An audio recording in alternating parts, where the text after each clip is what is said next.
So I'm nervous with you in the background. Oh, do you want me to leave? No, that's okay. I really can. No. Okay. This is my second sort of blog post style video. And today I wanted to talk about if anyone out there is trying to ditch their phone like I am.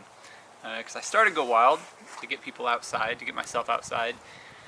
And I find myself on screens way more than I want to, my phone or my computer, and it always ends up being a slippery slope where I'm realizing I'm suddenly doing something on my phone that I wasn't even there to do. So I'm sure I'm not the only one.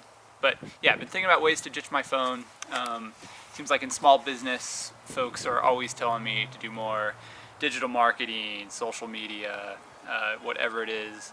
And so I'm trying to find ways to get away from that with my business, and then also with my personal life, because it can be pretty soul-sucking. So yeah, I've come up with a few different things that I use to try to stay off my phone, and I'm going to share them with you, hoping that maybe you can get something out of this as well.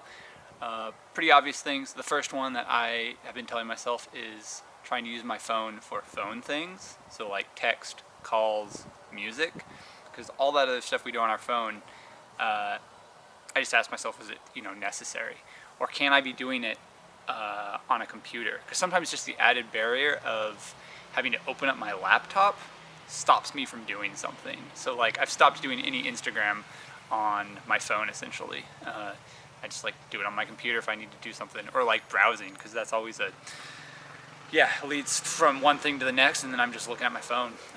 So yeah, using phones for phone things. Another thing I ask myself is that,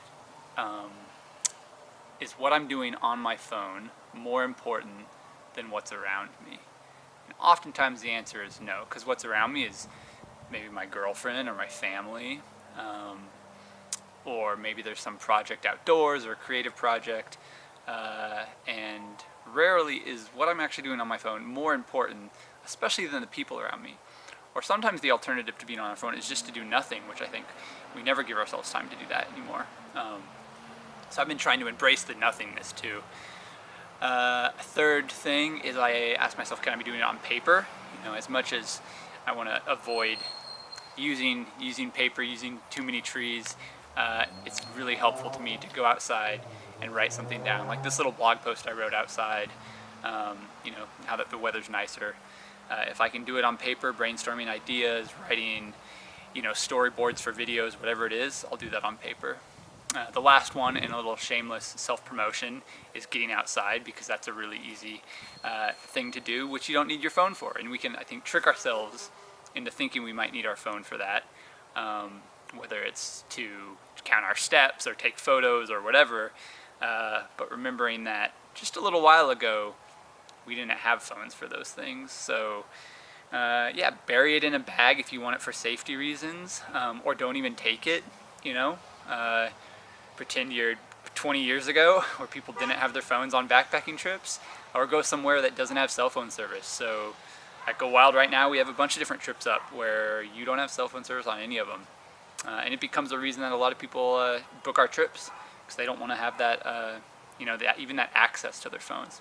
So, it's something I deal with even as an outdoors person. I'm on my phone too much. Cut. You're so cute. How do I end this? Let's not be on our phones together.